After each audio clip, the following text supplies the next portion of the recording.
In Skun, a small town in Kampuchea province, about 45 miles northeast of Phnom Penh, a town mostly just used by travellers to stop in on their way to another destination, a place mostly known for its large fried spiders that young girls sell in baskets on the side of the road to those travelling through. Well, here, a young man, thinner than average, in his mid-20s, stood beside his bicycle that was parked outside the local high school that he taught at. He was finishing yet another cigarette, the last of his second packet of the day so far. Wearing navy blue trousers, sandals, and with a white tucked-in shirt, the gentle breeze blew the heavy smoke away from his face, which had become almost gaunt since he had left Phnom Penh 2 years before. He had a kind of scruffy look in comparison to some other graduates in his position, but this was no indication of his teaching ability, and he himself had been a gifted student. His name was Kangek Eve, and he was a mathematics teacher. He'd been posted in Skun in 1965 after getting his teaching certificate at the Pedagogical Institute in the nation's capital. He was by far the most qualified teacher at this junior high school, and unlike some others who may have come from humble backgrounds but tried to conceal this through conspicuously nice clothing or driving a scooter or car, Kangek Eve preferred his battered, old Chinese bicycle. Perhaps in part due to this image of someone relatively unbothered by their need to project a furnished exterior, or that they were a person of means, the young man was admired by his students. He treated them all equally, offered accommodation for those struggling for money, even providing free private tutoring lessons. He was remembered by separate former students, more than 45 years later, as being kind, gentle, and a meticulous maths teacher, humble, punctual, and attentive. We might be able to imagine one or two of his students gladly waving goodbye to him on that hot afternoon as he smiled back, said he would see them soon, and stamped out his cigarette on the rust-coloured ground before hopping on his old bike. In fact, one of his students who attended Skun Junior High School would be so impressed by the conduct of Kangek Eve that he acknowledged that this teacher in particular had influenced his own decision to pursue that profession, and then to even become a school principal. And this was one of many students that would be directly influenced by him. The time in which this young, well-liked maths teacher would spend in Skun would not last too long, however, and those students waving goodbye to him outside of their high school would not see him again. Well, that isn't quite true. They wouldn't see him for many decades, and when they did, they would not quite be looking at the person they thought they knew. As we said, he arrived there in 1965, but he would disappear almost overnight toward the end of 1967, a pivotal couple of years in Cambodian politics and history, and not totally unrelated to Kangek Eve's teaching, activities, and eventual disappearance. For he was one of many teachers who had become indoctrinated into the revolutionary consciousness of the Communist Party of Kampuchea. In fact, the Pedagogical Institute in which he had gained his teaching certificate was run by Son Sen, a former member of the Marxist Circle in Paris, a leading member of the CPK, one of the first leaders to flee Phnom Penh in 1963 for the jungle where he was currently residing, and eventually will become Democratic Kampuchea's Minister of Defense. And as if Kangek Eve's outwardly meagre appearance was not enough of a giveaway of this particular maths teacher's political leanings, perhaps the copy of Mao's Little Red Book poking out of his pocket was. And added to this were the routine introductions to communist theory he would include at the end of his lessons, sometimes even organising student groups to help local farmers make their paddy embankments, or that he would show Chinese propaganda films to students on an evening, instead of drinking alcohol and dancing during the local festivals, as some of the other teachers would. Kangek Eve had been a committed revolutionary when he was given his posting as a teacher in Kampong Cham. But in the years between 1966 and the beginning of 1968, he had become more zealous, dedicated, and functional, not just introducing students to communist ideology, but grooming those more responsive into the movement, forming their own cells and study sessions.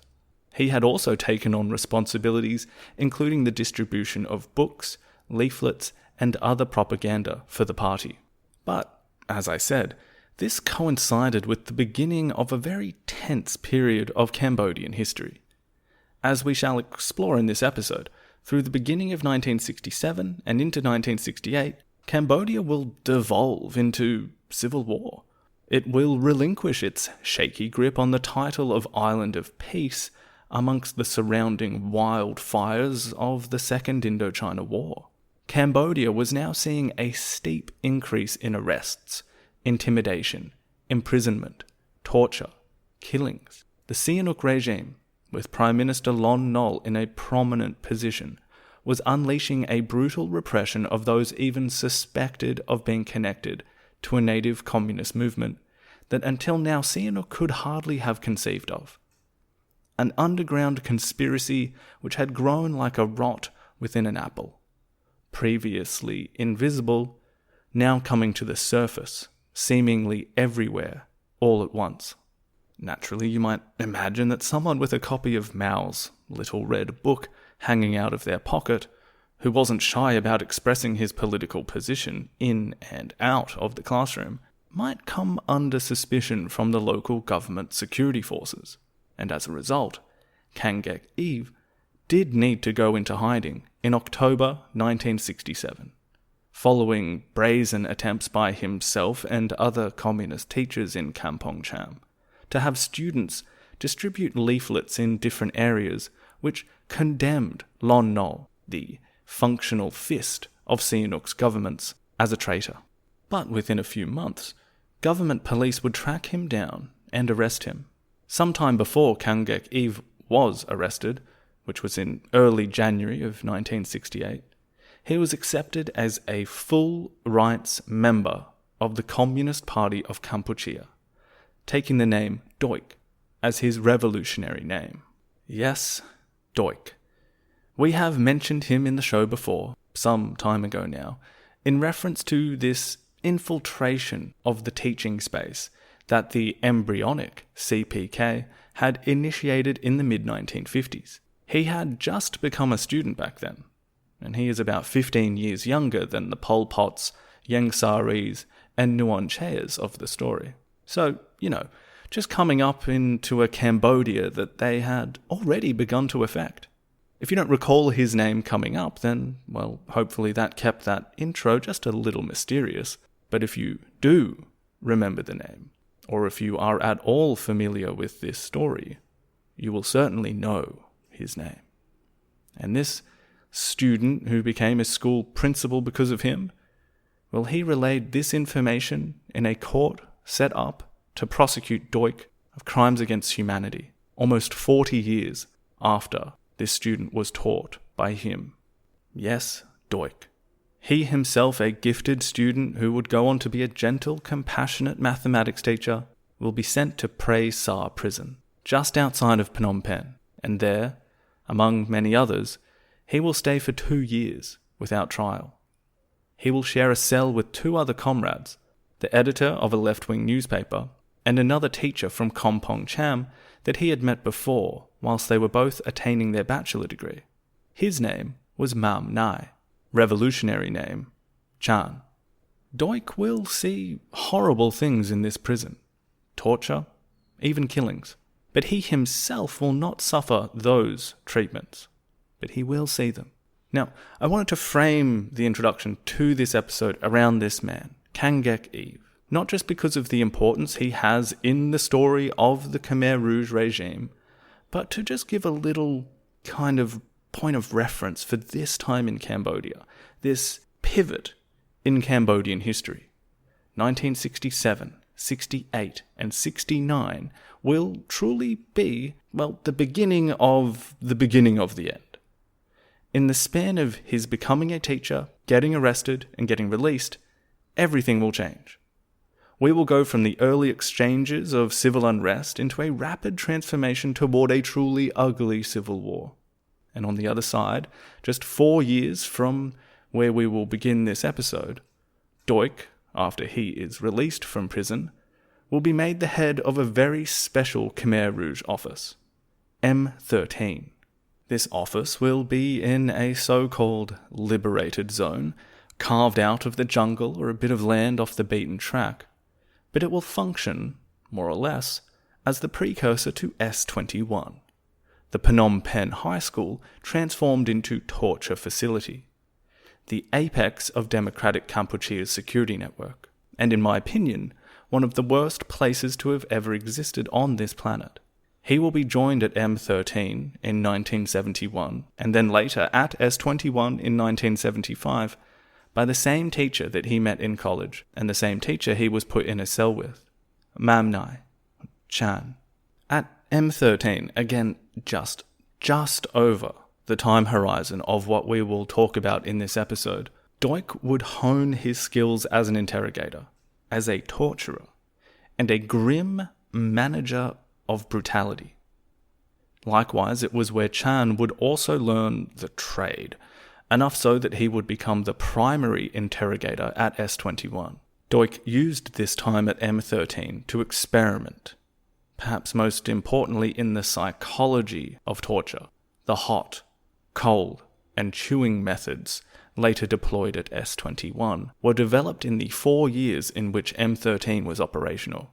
It was also a site where confessions were extracted from those detained, written down by Duch. Not to mention the hundreds, perhaps many, many more who would be executed in almost the same method as the thousands who will be taken from S21 to the killing field at Chong Ek. And one wonders how much his skills as a teacher were perfectly suited to teaching the young Khmer Rouge cadre at S21, barely teenagers in some cases, how to practice torture. Again, without getting too far ahead, we will end up exploring M13 in much detail eventually. But those who want a sneak peek can head to the YouTube channel for a video I made about it a couple of years ago. But in any case, right here, right now, well, we are at a point where the war becomes a war. At a point just before the things we will noticeably distinguish as functions of the Khmer Rouge regime will be put into their earliest iterations. For the communists, the plans for armed struggle will finally be realized as an armed struggle. We are at the point where cycles of violence may be pointed to as having an impact on the psyche of individuals, like Duch. Like, just how much did his time in prison affect him? Was his change from meticulous yet compassionate maths teacher into master torturer simply a result of his revolutionary consciousness? Or was it, like most things, some concatenation of events and circumstance, his own personal hurricane of history? But in this episode we will see the excess of the Sihanouk Lon Nol government. We will learn about their willingness to spill blood in order to make a point. Soon we will even discuss the meeting between a US diplomat and Sihanouk, which will set the precedent used to perpetrate Operation Menu, the secret bombing of Cambodia. A major theme in this episode and the next is a kind of cycle of violence, of conditioning. Cambodia will almost become a breeding ground of suffering and paranoia. The entire country, the communists, those fighting the communists, the leadership, the rank and file, the onlookers and the bystanders, a whole nation will begin gazing into the abyss, mostly unaware that it will take them all.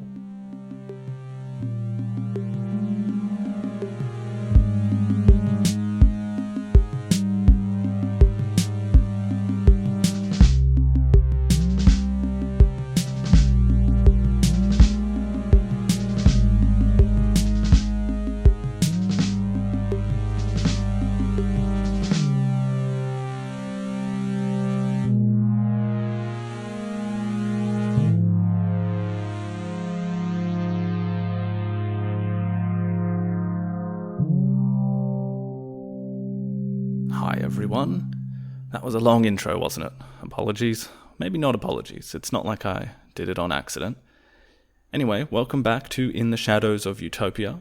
We will get back to the story in just a moment, but as always, I want to give out a huge thank you to everyone who has helped out with the show via Patreon or PayPal. As I mentioned last time, this helps with production of the podcast and things like that. But currently, about a third of what comes in is being donated to two Cambodian charities, the Cambodian Children's Fund and Animal Rescue Cambodia, who, you might be able to guess from the names, are doing very important work to alleviate some real amount of conscious suffering in that part of the world.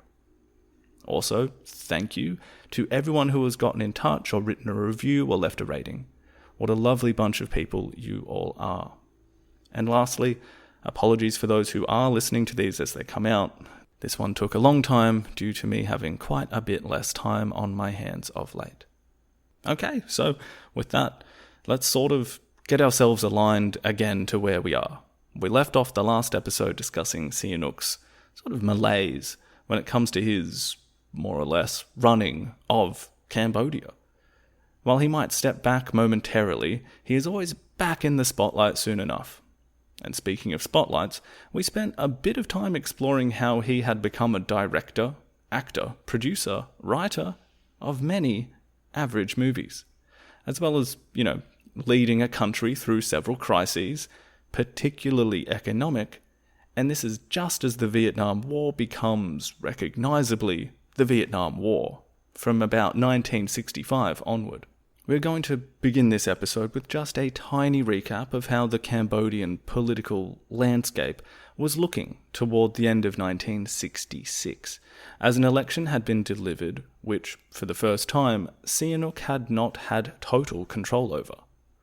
One that will have important implications. And as I stated in the intro there, this episode is going to cover a very important event, an outbreak of violence that Cambodia will not have seen since the First Indochina War, a rebellion near Battambang in 1967. So we will explore all the things that led to it and who was behind it, then later move on to the ramifications of this to the Khmer Rouge as they move toward armed struggle, and what that looks like as well, and what other countries think of that, and what will happen to the last remaining openly communist figures operating in the public, as Sihanouk and Lon Nol begin crushing any native communist resistance that they can get their hands on.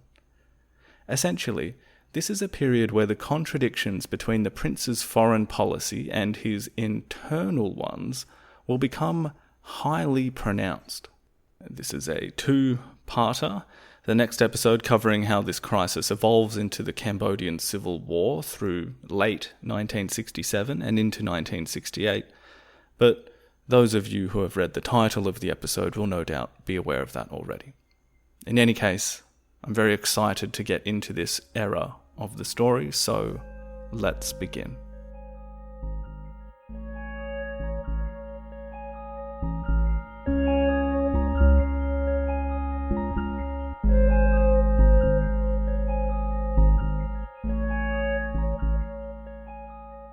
One of the most often cited features of this period of Cambodian political history, pretty much from the independence after the French War through to the Cambodian Civil War that we are now covering, is this, it's phrased as Sihanouk's balancing act. And we've called it that a bunch of times. It works kind of perfectly. Imagining him up there with one of those long poles for balance, it getting progressively more wobbly as time goes on, and with these big lurches to either side as things get worse. Now, while this balancing act, this tightrope walk, is often used in the simple sense of Sihanouk looking to keep relatively neutral in the Cold War, meaning more in the international relations kind of way, this was also always meant to convey his balancing act of the domestic politics as well. But just to shift the metaphor ever so slightly to highlight this, kind of wondered if this was true, looked it up. Apparently, spinning multiple plates is a thing at the same time as tightrope walking. So let's go with that. Spinning plates and tightrope walking. But that's some serious Cirque du Soleil stuff, but it fits my analogy. The tightrope walk is the balance between East and West in the Cold War. A Cold War on your doorstep, mind you. And the plate spinning is the domestic politics and economics between conservative and progressive factions, as well as moves of groups like Son Yok Tan's Khmer Rouge, or the other side of that with the growing strength of the Communist Party of Kampuchea. He has to manage all of this and keep tightrope walking. And it works quite well because Sihanouk himself really has taken it upon himself to act as the guy. He's the guy in charge. He tries to do it all. Him, personally. And when the right gets too strong, he publicly indulges the left, and vice versa. One week he's calling for the heads of communists that oppose him, and the next he's saying that Cambodia needs to be more socialist. And we've seen with the CPK, they feel up against the wall now, and are plotting their way out. And it must be said that the conservatives in Cambodia will also begin to feel the need to react when it is all going against them as well. And there is, as we've seen, a strong interplay between the international kind of tightrope act and the domestic front plates spinning. You'll recall Sihanouk making time to praise, say, the People's Republic of China very loudly and very publicly, while at the same time utterly crushing, say, the domestic, public, legal Cambodian leftist party, the now defunct Prachia Chon party. So, as we've traced this balancing act, which will last about 15 years, we are right at the moment where Sihanouk begins to get the death wobbles, and soon plates are going to start falling, and a big gust of wind from abroad is going to trip him up. He will lose control completely and fall headfirst. And not for the last time, a really significant development in this will occur while Sihanouk is resting in Paris, receiving a dietary cure for one of his ailments. Sihanouk had left for Paris at the end of 1966, leaving his new Prime Minister in charge, Lon Nol, who had emerged as leader following the General Assembly election which took place a few months prior. An election where there was a kind of conservative wash, as Sihanouk did not choose who would be contesting the vote in each seat. Basically, this meant that anyone with a bit of money to spend on advertising, well, bribing people as well, buying votes essentially, anyone who could afford that won. So more business people and richer conservatives naturally filled that void.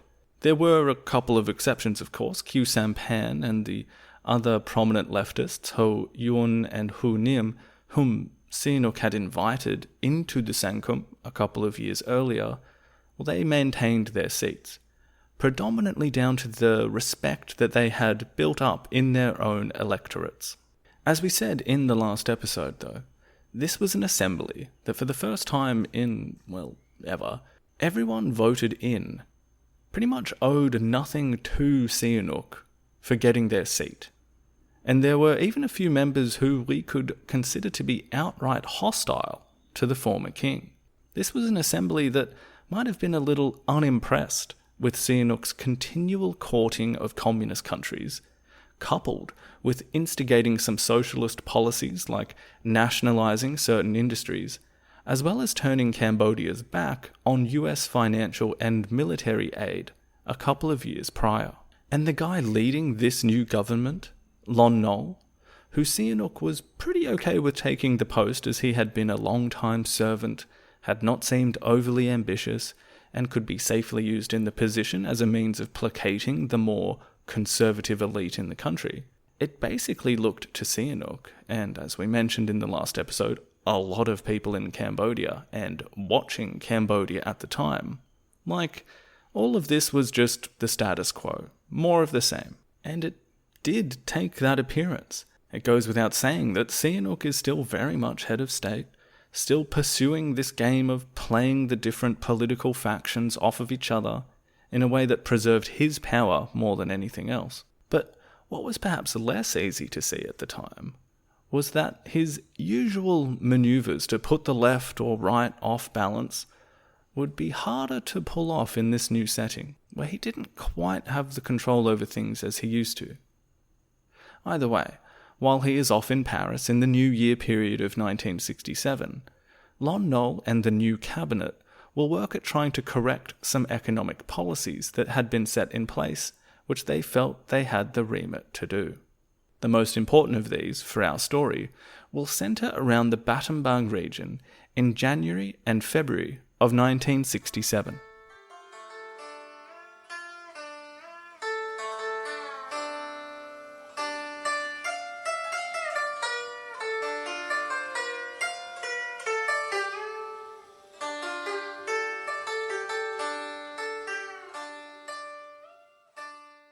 Alrighty, so Battambang is the province in the northwest of Cambodia on the border with Thailand.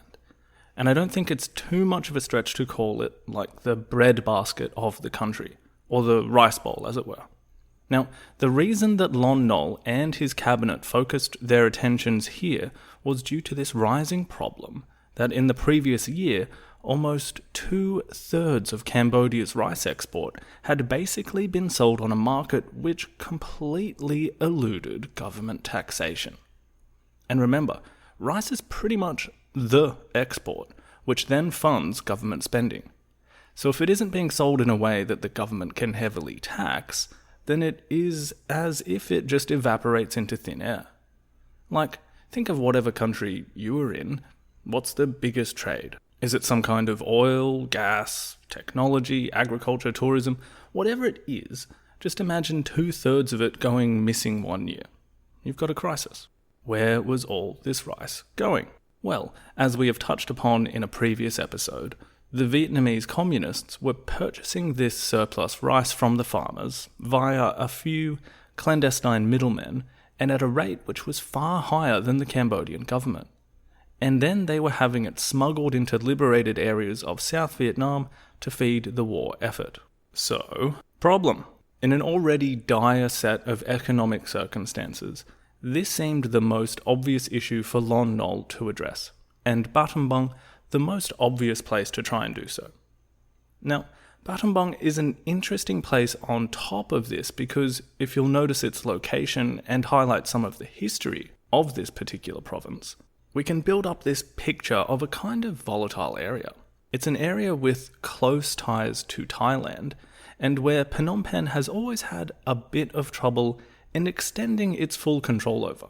Like, if we cast our minds back a little, recall the ownership of parts of Cambodia on the border by Siam and then Thailand in the pre-modern era, and then as recently as the Second World War, when this territory was annexed and then ceded back to Cambodia, or French-controlled Cambodia. Since then, it was a really anti-French stronghold during the First Indochina War.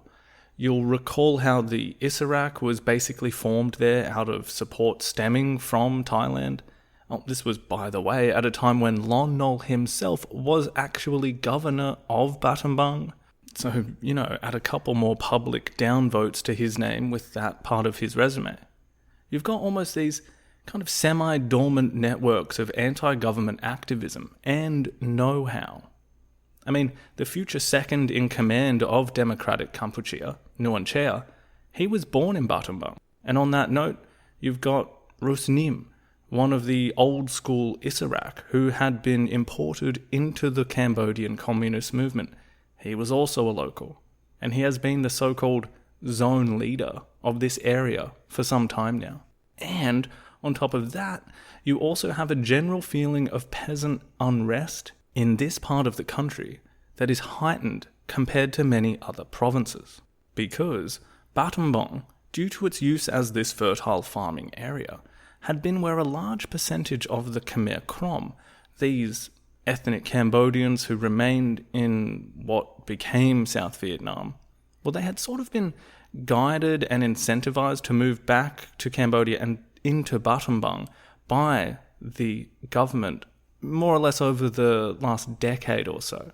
So you've got more immigration into this area, plus competition for farming areas had been made worse by large purchases of land by the wealthy who then rented it back to peasant farmers. Essentially, Battambang much more closely resembled what could be described in kind of classic Marxist terms, as wealthy landlords and disenfranchised peasants. Something more akin to the Vietnamese situation that had been so easily exploited by the ideologues of the Vietnamese Workers' Party. Plus, just a lot of people who were fed up with the government were in this area. What I'm sketching out here is an area with a lot of ticked-off peasant farmers. Peasant farmers with plenty to legitimately complain about and with an affinity for anti-government feeling. And this is where Lon Nol will decide to, personally pursue what was known as the ramassage du paddy campaign. In French, picking up the paddy, implying a sort of, we will go and get the rice from the farms ourselves.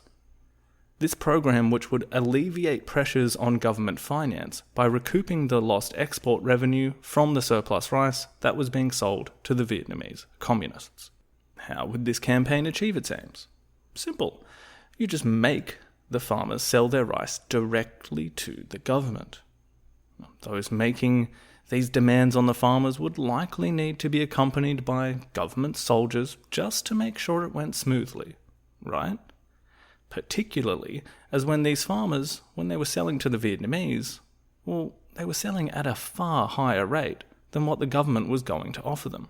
So perhaps they would need a little bit of convincing to do so. Perhaps they would even need some compelling to do so.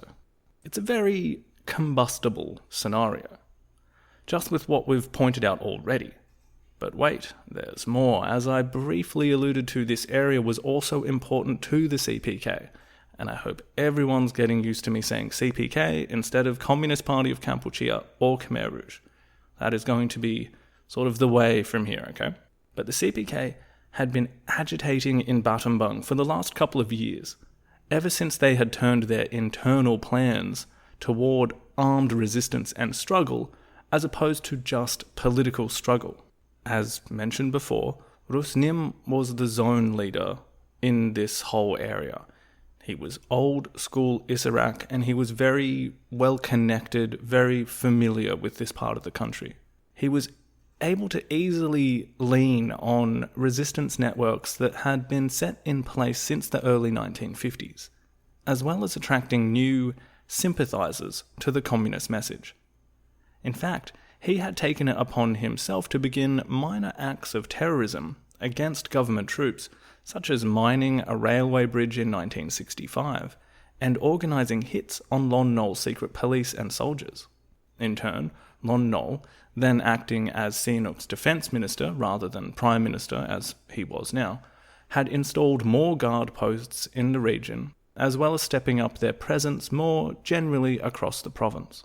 As a result, these police and troops would often cause friction with the locals in the area, usually via their petty thuggery and extracting bribes and these other kinds of unsavoury behaviours. In an example of these cycles of violence and resistance, the CPK would be able to fan the frustration of local peasants through propaganda and their usual means of gaining recruits from the disenfranchised classes and rural farmers and students and teachers most receptive to their messaging. So you can imagine what happened next when this ramassage campaign to forcibly extract rice harvests at very low prices via the implicit threat or explicit threat of state violence was put into full force at the beginning of 1967. Now, I've spent a bit of time here outlining the various frictional elements of Battambang that will result in significant unrest here, because there are big questions about just how much the CPK will be responsible for what happens next. Some historians claim that this will be part of a national, concerted, and pre-organised plan on behalf of the communists, while others will say what happens next is more or less a spontaneous uprising, only tangentially related to communist activity and encouragement. We will explore this more in a moment, but whatever the precise causes were, clashes will soon break out, as the soldiers who are accompanying these forced purchases of rice will begin acting brutally, stealing, abusing their power, abusing local women. Soon, Lon Nol himself, accompanied by various other members of government, would begin touring the region in a dual effort to legitimise the program itself to locals, in a way that ministers, aside from Sihanouk himself of course, would not have usually done in the past, perhaps feeding into their own egos as large crowds end up attending these state rallies. But this also has the effect on the soldiers and officials actually enforcing the policy, who see the extra government presence as legitimizing this, as David Chandler puts it, rapacious treatment of locals.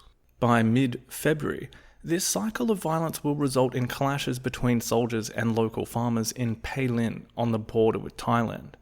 There will be demonstrations in Battambang city, where 3 city officials will be hacked to death, and in mid-March, in the thickly forested hill country around the town of Samlaut, southwest of Battambang city, village armories were raided, and many peasants fled into the jungle. By the way, Sihanouk by this time had just come back from his health trip in France. Come back and stuff was on fire. A little bit like when he came back in 1963 and there were riots in Siem Reap for him to deal with. In any case, demonstrators in Phnom Penh were also demanding that the army leave Battambang, and he outright rejected this premise. In the province itself, communist agitators were taking advantage of the angry vibes to distribute propaganda stoking the flames, and generally encouraging further unrest. Think back to the intro there with the, at the time, maths teacher Doik. Imagine lots of little people having lots of little bits of influence in these communities, able to throw in a few choice words when people were getting worked up, or able to hand out a few books or leaflets that kept the fire hot. And speaking of throwing fuel on the fire, Sihanouk himself makes some very ominous declarations around this time that make clear the kind of seriousness about what was erupting. One speech in particular stands out, and this was made in March and makes reference to an event we spoke about in the last episode, the Indonesian government massacre of communists in 1965. Now I'm going to quote him at length here from Kiernan's How Pol Pot Came to Power. Quote, "Do not forget either, Monsieur les Rouges, and this is a reminder to you and not a threat, that it is Sihanouk to whom you owe the privilege you enjoy at present of carrying out all your activities without fear of ending your days. Is there any need to remind you that in Indonesia there was no great difficulty in wiping out 700,000 communists? And to point out that it is enough for me, not even to give the order, but simply to remain silent. And you, who are only a few hundred, will disappear even more quickly." And there's laughter and applause at that. "We do not lack our Suharto and Nasutions in Cambodia." And just quickly, these names are of Indonesian politicians and military guys that he's basically drawing parallels with. Continuing. "I would also inform you that I have other radical methods of destroying your illusions. Namely, if I leave the country temporarily, and leave you face to face with our Suhartos and Nasutions. Leaving the country without anyone knowing is something I am capable of, since I've tried it successfully by flying out 2 months without your knowledge." And there's more laughter. End quote. So that's quite something, not to mention that it had already been a point of concern for the CPK since the Indonesian communist massacres, that once that had basically occurred, they must have been very careful about who they were going to trust and who could protect them. And here you have Sihanouk coming out and saying, like, look, I know you must be scared, so don't mess with me, because I can just pop out of the country and let my dogs come and eat you. And Kiernan also points out here that Sihanouk is giving them some classic Sihanouk bluff and double bluff. He's not only saying, we can stamp you all out, no problem. He's also saying, look, I'm actually the only person standing in the way of you getting stamped out. So if you start stuff, I don't know, maybe I won't be there to protect you. It's really interesting to see him he's flipping between good cop and bad cop in the same speech. and it's interesting to see how his warnings will play out. Anyway, what we have here is a series of minor crackles and pops in response to this government program spearheaded by Lon Nol. But then, on April 2nd, 1967, we do see the genuine outburst of peasant revolt, as well as the response.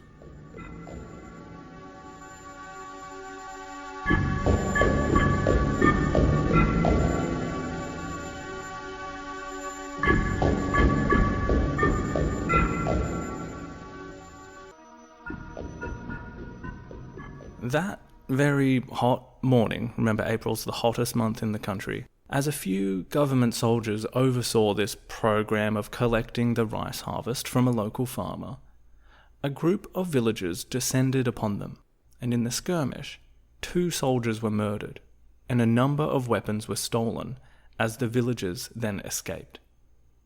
Then, on that same afternoon, many more joined those same peasants, and they marched back to the place where the soldiers had been killed, which if nothing else makes quite a statement, doesn't it? Going back to the scene of a crime with more angry supporters, supporting that murder. This time, they brought more weapons, as well as banners opposing the Lon Nol government and imperialism, which says something about their influences and perhaps who was making them such things. They marched from the point of the murders to a nearby village, gaining more supporters as they went. By the time they arrived at Stung Kran Hung, the site of a large state-controlled farm and also a station, it's kind of like a youth wing of the Sankum Party, if that makes sense. I'm struggling to come up with a relevant comparison, but it was enough that it was a state-run enterprise that represented the resentment against the theft of their land from local peasants into the hands of some kind of government transplant. In any case, it was burnt to the ground. By evening, they had successfully attacked 2 more army posts in separate villages, and even executed a regional chief. Over the next 4 days, the attacks continued. Bridges were destroyed, more weaponry was seized, and large-scale disruptions had been inflicted in what was the beginning of what will be known as the Samlaut Rebellion. The government response to this was rapid and deadly. A platoon of paratroopers was sent to the area to protect the population from these rebels and to safeguard nearby posts. Sihanouk would describe this as repression and pacification. The army soon finds a hideout consisting of ration depots, and in a nearby forest they find huts and kill 1 rebel. They begin recovering the stolen rifles, and across a variety of engagements begin capturing many prisoners. Hundreds are rounded up, beaten, and interrogated. Their conduct while doing so, well, you can imagine it wasn't exactly done with a light touch. And via this combination of the initial rebel attacks on the bases, and now this attempt to quell the resistance on behalf of the army, there were naturally many innocent people caught up in the middle of this, and they probably were not going to look radically different from those who were fighting the government. A natural response for many of these villages was also to flee into nearby forests and jungle. Of those that were captured and interrogated, and presumably were connected to the rebellion, it is alleged that some began to confess to taking orders from big chiefs in Phnom Penh. We will explain more on that later, but suffice to say that Sihanouk, given his preoccupation with the Khmer Rouge as being directly associated with the public leftists like Khieu Samphan, well, he basically begins to blame them outright in speeches, without knowing who was really leading the Cambodian communists, and without knowing just how much they had orchestrated this rebellion. Again, we will characterize all of that as the kind of effects of the Samlaut uprising, but as it begins to unfold, you have the army infiltrating local villages in the area, scaring people, rounding up suspects, and engaging in limited skirmishes with those rebels who had armed themselves and were committed to a level of outright fighting. If we have the initial fighting beginning in early April, well, this general situation plays out like this for about 3 more months, with the most amount of fighting occurring near Samlaut at a place near Vai Chap Mountain. It was in and around this forest-covered mountain that we have something more resembling a kind of stronghold versus a military action to clear that area. I think we can loosely define those holding the fort, as it were, as this communist force. I'm not prepared to actually call them Khmer Rouge, but I think at least tangentially related to the movement in this area, and to some degree receiving some organisation from the organisation. Remember, this is old school Isarak area as well. So let's say a few hundred as this core force, able to fight and engage with the government military. Those that may have been functionally similar to those that instigated the initial actions of killing, ransacking, burning and stealing, and using weapons which kicked off the rebellion in the first place. Now, they are supported by hundreds of villagers from the surrounding areas that may have fled with them in the ensuing confusion, but may not be exactly counted as on one side or another. Hedda puts this number somewhere in the low thousands. All in all, this is not an insignificant force to deal with, and as the repression of the Samlaut Rebellion goes on and on, it's on this mountain that it gets particularly bloody. In fact, 8 battalions of the Cambodian army were being used by the end of May. Not only does the government resort to using superior war-fighting technology, planes and artillery, but they also enlist the support of hundreds of local villagers who had not fled into the nearby forests. As the fighting on the mountain went on, these local vigilantes were armed with knives, axes, and wooden clubs, anything they could get, and were told to go hunt the Reds. They enthusiastically did so, particularly as they were promised a monetary reward for every communist head they could bring back. And you, my dear listener, might have seen in action the human ability to cut corners, to get a task done a little quicker, to claim more than was really done in order to go home from work early, to not bother putting on that extra layer of paint, or just developing a little shortcut that the company doesn't know about. Well, you can imagine people responding eagerly to this perverse incentive in the first place might not have been the sort of person to properly dot their I's and cross their T's. A callous person capable of bringing a severed head in for a reward might also be capable of being motivated to make a few more bucks by not quite checking if the person they had cornered really was a rebel or not. And no doubt, some large number of innocent people were killed in this way. Elizabeth Becker mentions severed heads being put on sticks in the region to reinforce the government presence. Similarly, a number of historians mention those who were recalling truckloads of severed heads arriving in Phnom Penh to prove to Lon Nol that his army was achieving its aims. There's a rising sense of, this very tangible measure of a culture breeding brutality. Couple this with Sihanouk's instruction to play scenes of enemies of the state being executed before films were shown in cinemas, and you can see how the heat is gradually being turned up and up. As the fighting stretched into June, so about 2 months after those initial murders, the military became more brutal in their methods. Aircraft bombed more villages and jungle hideouts. Sihanouk, with his carrot and stick simultaneous approach, toured parts of Samlaut and promised to build new roads, schools and a hospital, handing out food, clothing and gifts in the process. He offered an amnesty of local rebels and the release of prisoners held in Battambang and Phnom Penh. But, as Ben Kiernan points out, the army at this time was bent on clearing Vai Chap Mountain, even after the crisis was announced as officially over by July, and government operations intensified and whole villages were sometimes burnt to the ground, and others were surrounded by the army and peasants were massacred. 1/16 of the Cambodian armed forces, more than 2,000 troops, had been sent to Battambang and Samlaut to pacify and repress. David Chandler, in his biography of Pol Pot, characterizes the end of the Samlaut Rebellion as such, quote, mopping up around Samlaut went on for several months. Rewards were given for delivering severed heads to the authorities. More than 1,000 victims lost their lives. Many of the survivors became permanently embittered.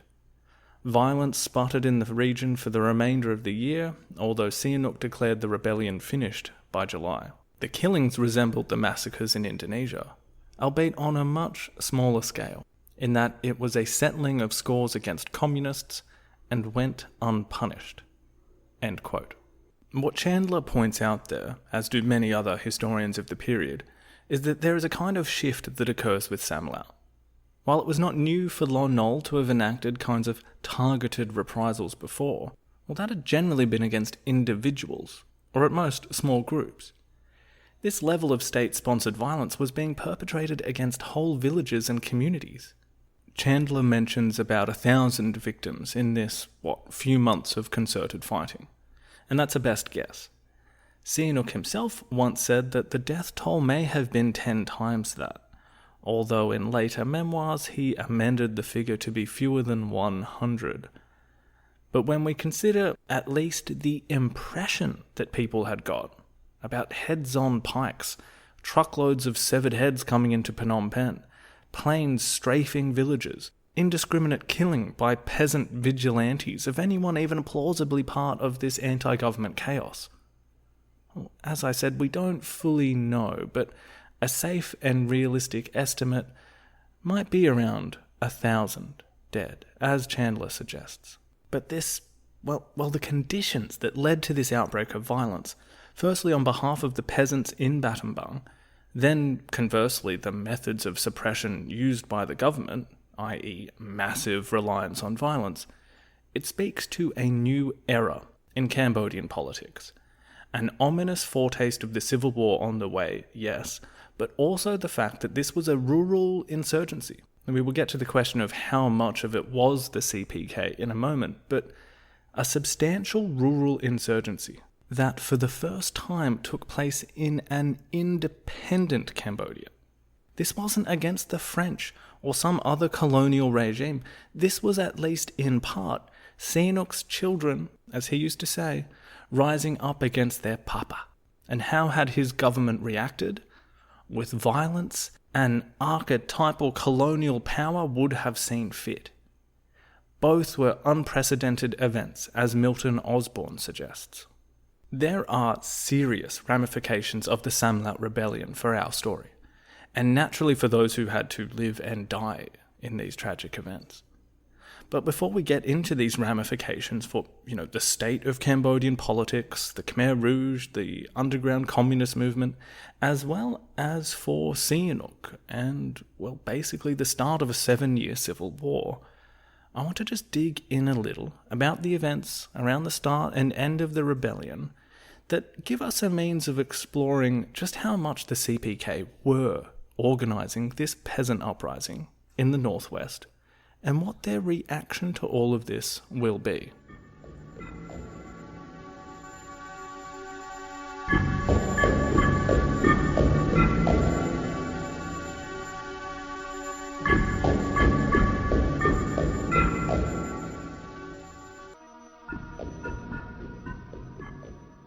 So we discussed the sort of tensions in Battambang and how they may have been slightly unique in comparison to the rest of Cambodia at this time. They were really ripe for that kind of propaganda that would appeal to class warfare and certainly anti-government action. When you've got these scenes that are basically playing out like a medieval lord and his cronies taking grain from the peasants, telling people they live in a feudal society, becomes pretty easy. We also pointed out that Battambang had this long history of being a bit, open to movements like the Khmer Viet Minh, like the Issarak, back in the French War. And now, where these rural networks of the CPK had made a lot of progress. Remember that spiderweb metaphor that we used a while back? Imagine there is plenty of web in the West. And because of that, and some other factors, some historians do backdate the start of the Cambodian Civil War, that is, the start of the Khmer Rouge guerrilla war against the Cambodian government, to the Samlaut Rebellion, April 2nd, 1967. But if we go back to that day and we just look sort of under the surface of what happened, we can get a few different perspectives. For instance, I'll point out that Kiernan suggests in his history of how Pol Pot came to power, quote, "The picture that emerges is that of a nationally organised, CPK-led rebellion in early 1967, in part provoked by the government, but which failed to achieve momentum. However, the CPK was unwilling to associate itself with military failure and later denied its own involvement." End quote. Without getting too much ahead of ourselves, Kiernan also uses action in the West, but not in the East, to suggest that this was an early signal of a kind of disunity between the different zones that will eventually make up democratic Kampuchea, and a kind of factionalism of different loyalties to the so-called party centre. That's a whole thing which we won't explore now, but we can isolate two things that Kiernan wants to suggest. Samlaut was a hands-on, planned CPK initiative, and that the reason that it occurred in the West and not the East was for reasons other than it wasn't pragmatic to do so. So that's one side. The other is pretty well encapsulated by Milton Osborne in his biography of Sihanouk, where he says, quote, "The reasons why unrest flared into open conflict in the Samlaut region are complex. The rebellion was not simply a result of plotting by the radical left, though small pro-communist groups had been established in this part of Battambang province for many years. Certainly, communist agitators played a part in fanning peasant discontent, but they were aided by widespread resentment at falling crop prices, indebtedness, and the high-handed behaviour of the military. The revolt itself was more an outbreak of largely spontaneous resistance to government actions than the first orchestrated challenge from the radicals." End quote. So in essence, sure, they were there, they were cheering on. They may have had some organisational input and direction into how things went, but they were really just capitalising on something that happened without too much of their initial guidance.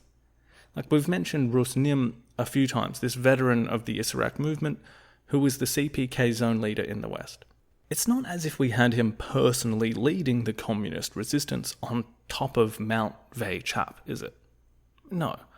Like their usual modus operandi, the CPK remained in the shadows and several degrees separated from those engaging the government directly. But more broadly speaking, it is not a difference between the CPK did it or they didn't, but more the difference between Kiernan saying they planned it, embarked on it, and it failed, and a number of other historians saying it was more of an imprecise mix of capitalising on what may have been already happening, albeit with the acknowledgement that their past activities there may have emboldened an already bold group of Cambodians. For a host of reasons, Kiernan may want it to be, for his historical take, this pre-planned thing that was supposed to take place across the country at the same time, not just Battambang, and to be fair to him, there were isolated incidents elsewhere, but he may have leaned harder on this in order to make his other point about the East not participating, and therefore adding weight to his other argument about this impending factionalism. History making is fun like that.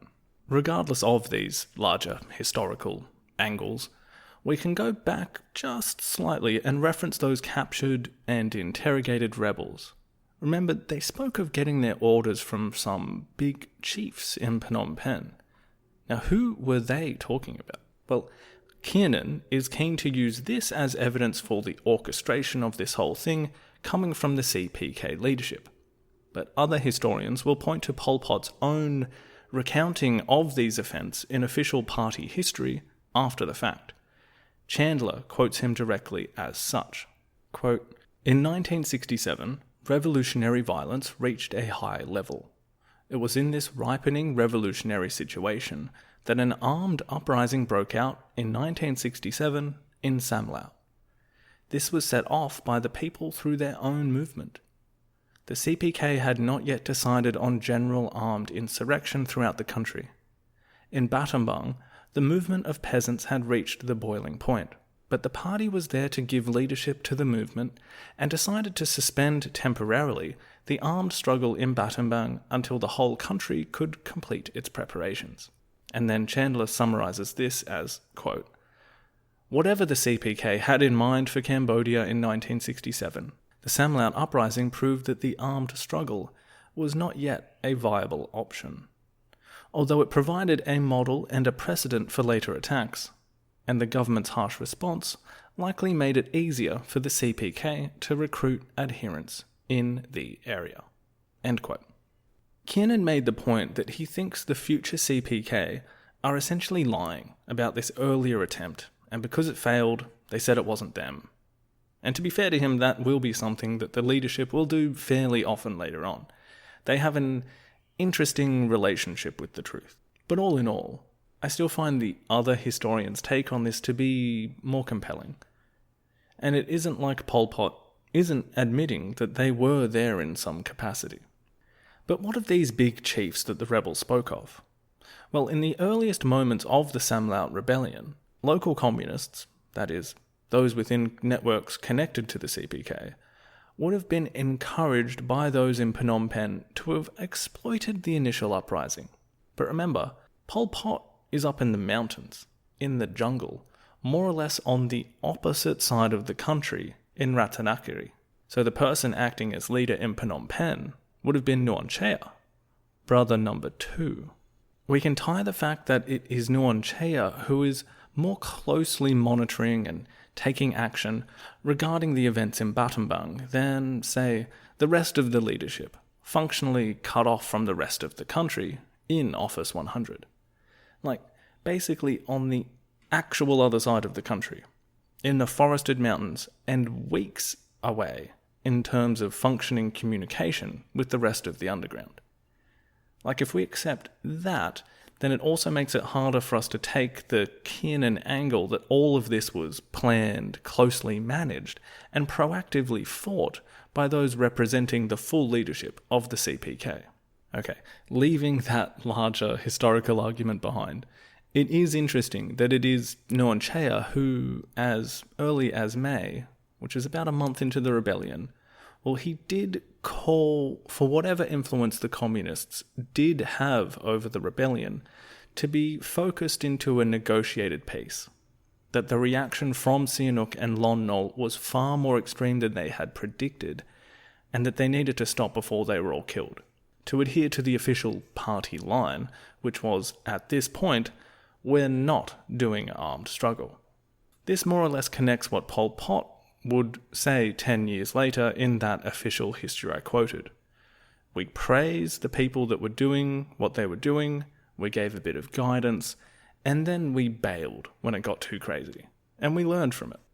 Given the turnaround time between a porter to have been getting info to and from Battambang to Phnom Penh, where Nuon Chea was, to Ratanakiri, we sort of have to assume that brother number 2 is more or less acting on what he is seeing without much, if any, direct input from Pol Pot. Which, I know I've repeated this a fair bit, but Nuon Chea is vital to this whole project. You very often just get Pol Pot as synonymous with everything that went wrong in democratic Kampuchea, but Nuon Chea is there pretty much at every step.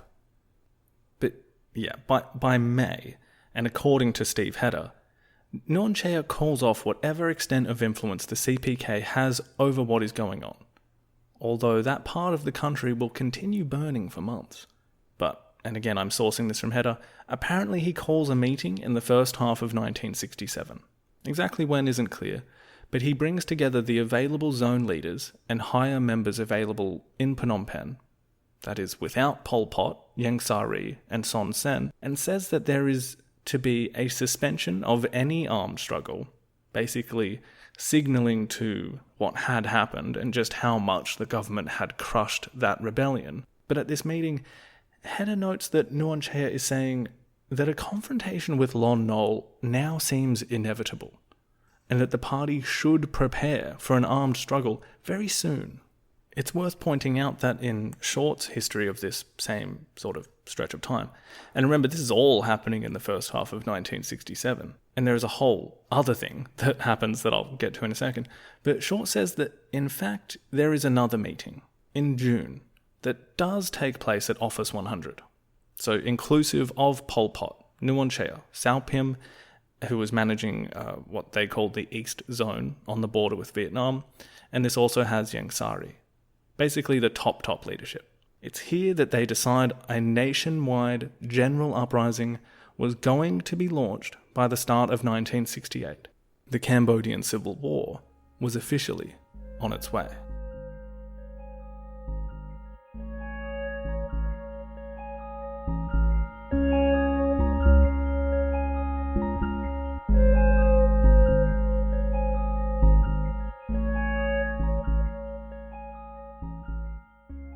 So that's sort of how the Samlaut Rebellion happens from the perspective of the CPK leadership. Their involvement, or lack thereof, and their reaction to what happened, and their planning in the aftermath. Again, all first half of 1967. But we've missed out on how Sihanouk reacts. So let's kind of Rashomon this from his side as well. Funnily enough, for him, that confession given by one of the captured rebels that there were big chiefs in Phnom Penh orchestrating this, well, this is a real brain breaker for Sihanouk. Firstly, you've got that overarching, for drama's sake, I'll say heartbreak of his children openly contradicting him, if that's not too sugar-coated for a violent rebellion with potentially thousands of victims. But this news, that it is stemming from big chiefs in Phnom Penh, this means that Sihanouk can't blame the Vietnamese, Northerners or Southerners, or the Thai, or Son Ngoc Tan, or the CIA. No, he is finally faced with the idea that there is a native communist plot to overthrow him. Remember, he'd always had this kind of this is where the term Khmer Rouge came from. He used that phrase to refer to a kind of lefty commies out in the open with your French education and your penchant for critical theory. He'd always been able to point the finger at such openly politicized individuals like your Tion Mums, your Kang Van Saks, then your Khieu Samphans, Hu Nims and Hu Yuans. Whatever, you Khmer Rouge, do your worst. But he always thought a real communist threat was essentially still just the Khmer Viet Minh. They had never really become Cambodian communists. Always just an outside influence from the Vietnamese. And he pretty much had a deal with them, so he thought it was all sweet. But this was different. This is the oh no moment of realizing that there was a genuine Cambodian communist movement looking to violently oppose him. The call is coming from inside the building. However, he still doesn't quite get it from this confession of big chiefs reaching his desk, instead of presuming there was a vast secret underground network of Cambodian communists, some in the mountains, some operating with double lives in the cities. He simply thinks that the big bosses in question are the most prominent left-wing politicians in the country. He still holds on to the idea that while there might be some local Reds that are to blame for Samlaut, and that there was this, the prominent leftists like Samphan, that they were connected to what happened. But he felt the underlying thing is that this all still somehow must be coming from abroad. And speaking of the abroads, Samlaut will naturally get a mention, albeit not a hugely detailed one, in just about every serious book about the history of the revolution in Cambodia. But there was very little interest at the time from pretty much anywhere else, except those directly involved in it in Cambodia. As Osborne says, quote, "To the extent that international interest was focused on events in Asia, two much bigger stories dominated the media: Vietnam and the Great Proletarian Cultural Revolution." End quote. So this is just some little backwater country with its backwater prince politician and its peasants having a little grumble. and being hunted down for it and even bombed by their own government for doing so. But it's just not big news for everyone else. We will have a little look at Vietnam just at the end of this episode, as well as the Cultural Revolution in the next. But for Sihanouk, Samlaut and the reaction to it, it seems vitally linked to both Vietnam and China. And while he is admitting that there is this local communist contingent looking to challenge him, the bigger worry is that this Samlaut Rebellion was some sort of signal that both his domestic and foreign policy assumptions were coming under threat. Again, remember this balancing act with the tightrope walk and the plate spinning. I'll quote Osborne's biography of Sihanouk again here. Quote, "Always fearful of a future communist-controlled Vietnam, the prince had hoped that his policy of clandestine appeasement, which allowed materiel to be transported through Cambodia to the Vietnamese communist forces, would ensure that his regime survived whatever happened across his eastern boundary. At the same time, he believed his cooperation with the Vietnamese communists would inhibit their assisting the small domestic communist movement within Cambodia. For further protection, assuming that the worst should come to pass and a communist Vietnam became a threat, China would be able to restrain his eastern neighbour." End quote. As I said, we will do a bit of a deeper dive into the Cultural Revolution and how its effects are reaching other places in part 2, but let's just say there is a not insignificant amount of Sino-Khmer who are rather loudly supporting what is going on in China under Mao, and this becomes a concern for Sihanouk. And the other half of that is Vietnam, where Samlaut for Sihanouk is this kind of, hey, I thought we had a deal moment. And Sihanouk figures that because it must be coming from abroad, he will attempt to finesse some foreign policy in order for the North Vietnamese to call off their big chiefs in Phnom Penh, and therefore in Battambang. That's his sort of solution to this problem. After Lon Nol steps down from being Prime Minister due to health reasons, he was in a car crash in the first quarter of 1967, Sihanouk creates a new government that he hopes will be able to appease some of the mounting pressure that had come as a result of the Lon Nol cabinet. And what has completely become his style at the time, the departure, for now, of Lon Nol and some of his cabinet rebalances things so the right doesn't have quite as much sway and paves the way for Sihanouk to both attack the domestic left and, as he sees it, appease the international left. Things quiet down in Battambang. He declares the rebellion over, and he gets to work. One action is that he sends out his new Prime Minister, Son San, not to be confused with future DK leader Son Sen, into secret negotiations with the NLF and the North Vietnamese. These negotiations are aimed at, again, Sihanouk's fundamental desire to have Cambodia's borders recognised, particularly by this potentially dangerous neighbour. He wants North Vietnam to publicly and formally announce that they recognise the border.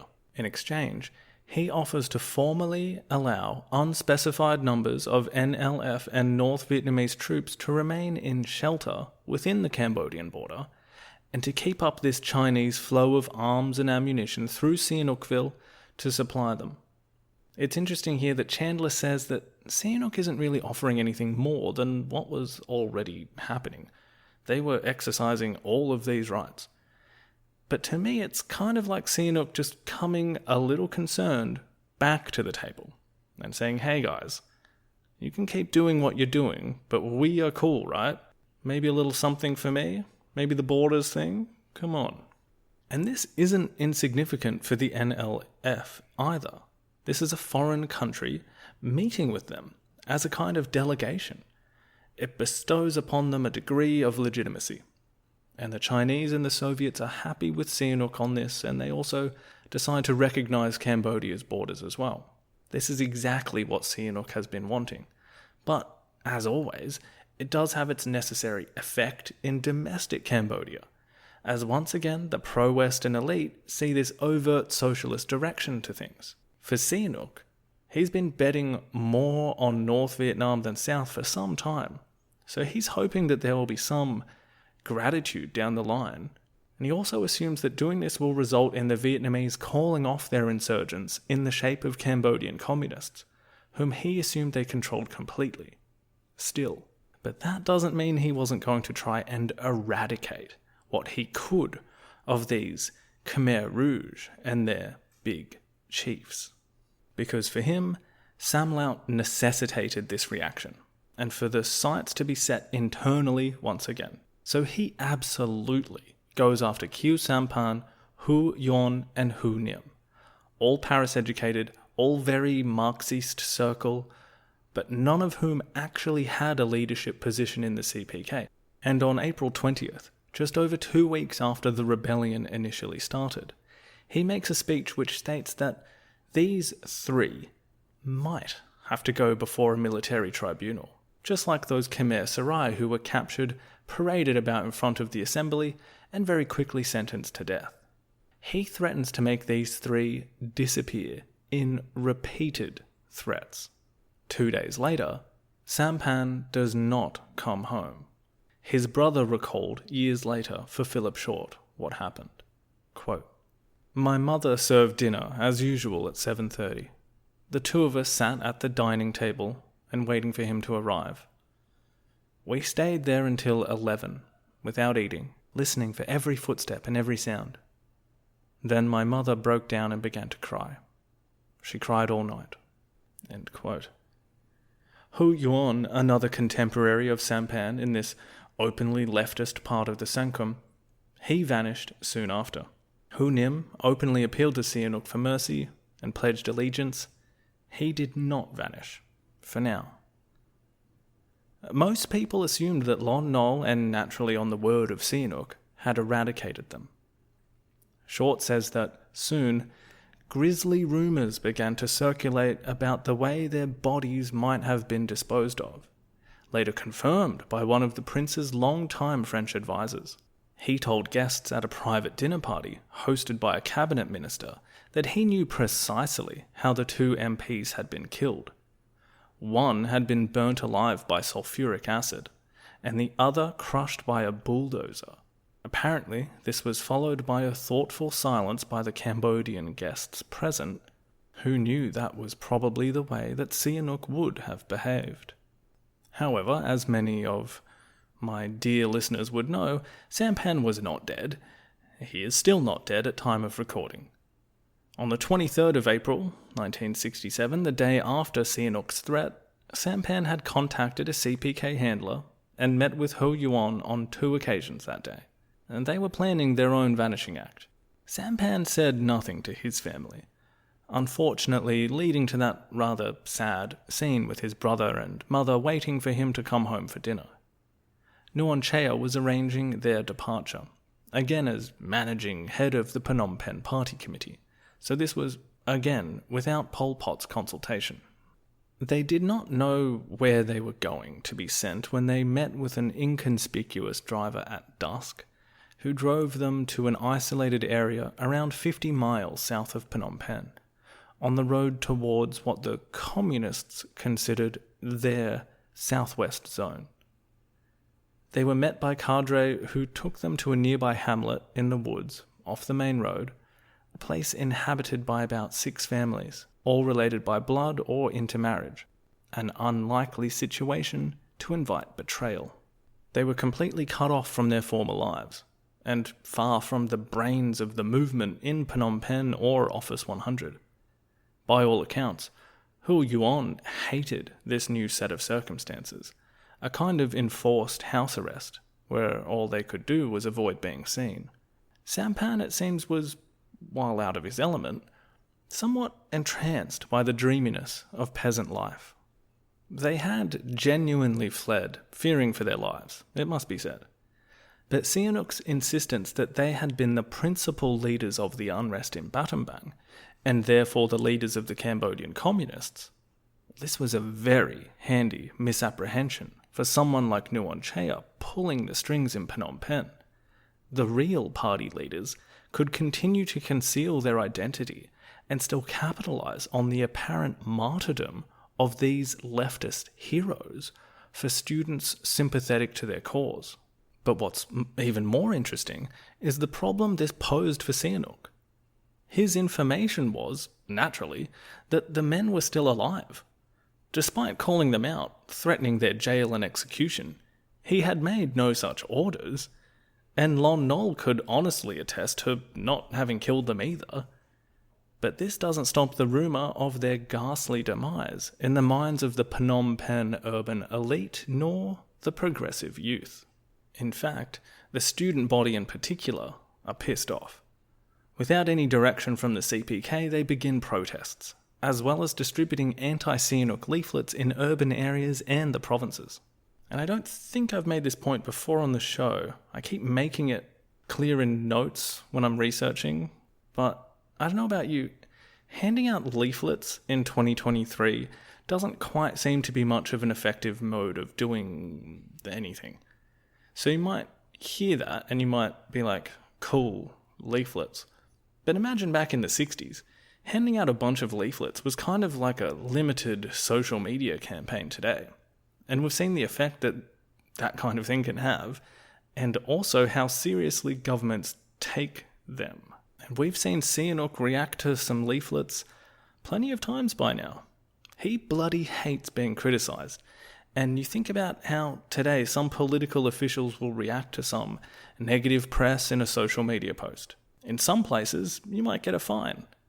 In some, you might be sent to jail.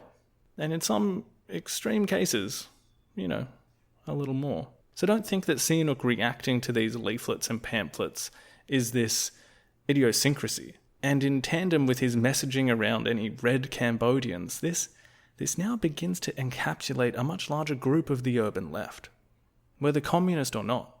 By the middle of the year, this results in the suppression of any open leftist person or group associated with any criticism of the government. And the last of those 3 MPs that Sihanouk had threatened, Hu Nim, will fall into this category due to his work for the Khmer Chinese Friendship Association. You can imagine their overt support for Mao, linked with the Cultural Revolution, was considered problematic to Sihanouk.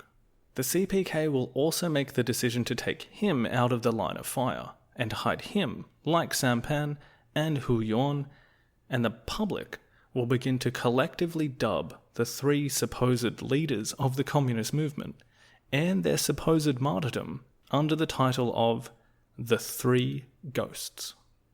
The myth of the 3 ghosts will continue for years, as well as the impact it will have on the political sentiment of any of those Cambodians who had been impressed with someone as visible and progressive sounding as Khieu Samphan. Like, with hindsight, this can be a harder case to make, but at the time, he was a bit of a hero for social justice in Cambodia. And Sihanouk and Lon Nol burned him to death with acid and ran the other 2 over with a bulldozer. But it's not just the 3 ghosts that the CPK exfiltrate into the underground, the forests, the villages, this invisible spiderweb. Many non-party leftist intellectuals are absorbed into the rural party bases. Remember, this is years after the Democrats were forced to abandon their party, after the public face of the Communist Party was forced to disappear in the early 60s, and now even the openly leftist, but still operating members of the Sangkum, are also required to disappear. There are no political options for the left available in the country, and the CPK absorbs all kinds of these activists, as its vast network and recruiting efforts for so many years now becomes the only vessel those who wanted to join some kind of resistance could be funneled into. And as the header says, quote, upon arrival in CPK bases, they were criticised for various ideological weaknesses, including liberalism and slavish adherence to Maoism. End quote. Chandler has an even more ominous take on the same situation. Quote, worried about the possibility of pro-Chinese sponsored violence against him, Sihanouk had suspected radicals rounded up. Allegedly pro-Chinese students and other activists were killed by the police, and by September, Hu Nim, the last radical in the assembly, fled to the Maquis. Over 100 sympathetic teachers and students followed him, before the end of the year. Few of them survived the purges of the democratic Kampuchea era. End quote. What Chandler's saying there is that these people were not sufficiently revolutionary, and many of the leftist intellectuals that returned from abroad during democratic Kampuchea, after the Civil War, well, they will meet the same fate as well. And this is where we can be just a little reflective on the Samlaut Rebellion. This spark on an incredibly dry forest. A brief forest fire with many potential suspects, causes, and effects. The rebellion was viewed as incredibly important, but in two very different ways, by the principal actors in Cambodia. For Sihanouk, it was an unacceptable disobedience from his children, and the first of its kind. His harsh reaction said a lot, not only for those who were actively participating in it, but those just unfortunate enough to be caught in the smoke. And now, on the defensive, his repression spread elsewhere as he had to face up to, I'm sure in his eyes, what he felt were existential threats. And for the Communist Party of Kampuchea, their tentative foray, their sneak peek at what armed struggle might look like, taught them many lessons, and emboldened their leadership. The harsh actions of Sihanouk and Lon Nol also radicalized an increasingly large segment of a peasantry, as well as a previously non-communist urban population. The fact that Khieu Samphan had been forced to flee was the last nail in the coffin of the idea that there could be any political struggle left to be explored.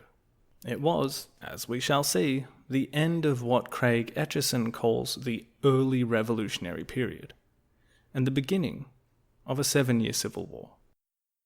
At the same CPK meeting, around the middle of 1967, the one with the entire leadership present, they set their sights on a nationwide uprising in just 6 months' time, and Pol Pot wrote a letter to the Chinese describing their intent. Quote, "We have reached an important turning point. We have mastered how to undertake the revolution in our country. Our past experiences, notably in using political violence and in part armed violence, from the end of 1966 to the middle of 1967, have convinced us that organizationally and ideologically, our people are ready to launch a true people's war. We are now exerting leadership to that end in the country as a whole." End quote. Philip Short also states that this letter was very full of praise of the cultural revolution going on in the People's Republic, which he and his comrades were studying, will never stop studying, and it had huge praise for Mao himself. Quote, "The great guiding star who brings unceasing victories." End quote. So don't get this the wrong way. This is a declaration of war. And as all their communiques, this declaration, on its way to Beijing, was read, as they all were, by the Cambodians' comrades in the East, their Vietnamese brothers in arms. To put it lightly, they weren't impressed. Firstly, at how much Mao was getting all this praise, and secondly, what the heck? You're declaring war? How many times have we told you not to do this? The communist Vietnamese have this really interesting problem on their hands, in the shape of the CPK. It was as recently as April and May of 1967 that the Chinese and Vietnamese had met and reaffirmed their common belief that there should be no armed struggle in Cambodia. They had been very happy, in fact, that even the Samlaut Rebellion had simmered down by this point, and their representatives had been very disapproving that this kind of thing had happened in talks with Nuon Chea. They didn't like that the CPK had removed Sampan from view, presumably because they also knew that this meant political struggle was being removed from the realms of possibility as well. Both the Chinese and Vietnamese agreed that the Vietnamese revolution was not going to be helped by a Cambodian one, and that it would probably disrupt the flow of supplies they had organized with Sihanouk across the country. The status quo was working quite nicely for them at this time. Steve Hedder, in his history of this period, spends quite a bit of time highlighting how this chastising of the CPK on behalf of the Vietnamese was exactly the opposite of the propaganda they had been loudly proclaiming. that revolutionary violence was necessary, that People's War could achieve so much, even against the most advanced enemy, that the United States was coming to swallow all of Indochina. They even spelled out the steps to topple a government, like they were following in the South. The slow build-up of forces, taking out village chiefs, forming relationships with locals, taking the nighttime, and killing people who would threaten these activities. They would include lines like, "People's War was the inescapable rule for all revolutionary struggles to defeat any enemy." And this larger quote, which could have come from Democratic Kampuchea in 1977, and I would have believed it. The correct attitude was that no matter how small the revolutionary forces, the strength of the people is invincible. Regardless of how powerful the enemy might seem to be, the moral strength of revolutionaries was also invincible and capable of generating material strength. As long as an enormous and boundless strength of revolutionary spirit was combined with a combative spirit and a determination to overcome difficulties, it would be possible to develop a have not to a have, and from weak to strong, realizing the inevitable truth that the revolution can certainly defeat the enemy. But they tell the Cambodians, no way, that's not for you, not now. In this familial metaphor that works so well, it's like the older brother telling the younger one that he's too small to play with the big boys, but at the same time constantly telling everyone that size doesn't matter. It would turn out that plenty of this propaganda was not exactly made for Cambodian ears and eyes, and was more intended to be for those southern Vietnamese and members of the NLF who were being prepared for a massive offensive at the beginning of 1968. One necessitated by increasing amounts of US firepower and pacification campaigns that were indeed having the intended effect of pushing back southern communists and causing high casualties. Search and destroy was in full effect. The North Vietnamese and NLF war effort required more and more reliance on its sanctuaries over the Cambodian border, as well as a need for their situation there to not be screwed up by some premature armed offensive on behalf of the CPK. So they read this declaration of war, and while they would have loved to yell in the faces of their Cambodian comrades, well, they very much needed them, and these sanctuaries and supply lines to remain for their own war effort. In fact, the whole headquarters of the NLF would be set up along the Cambodian side of the border.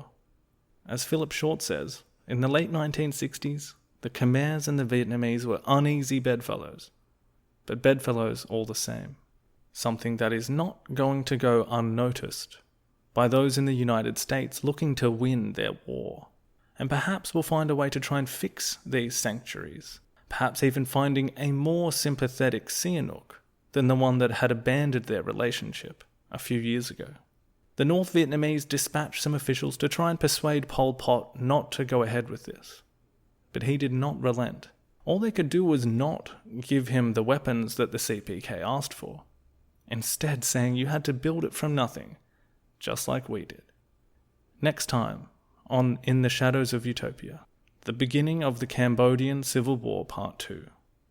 A revolution waged with bare hands.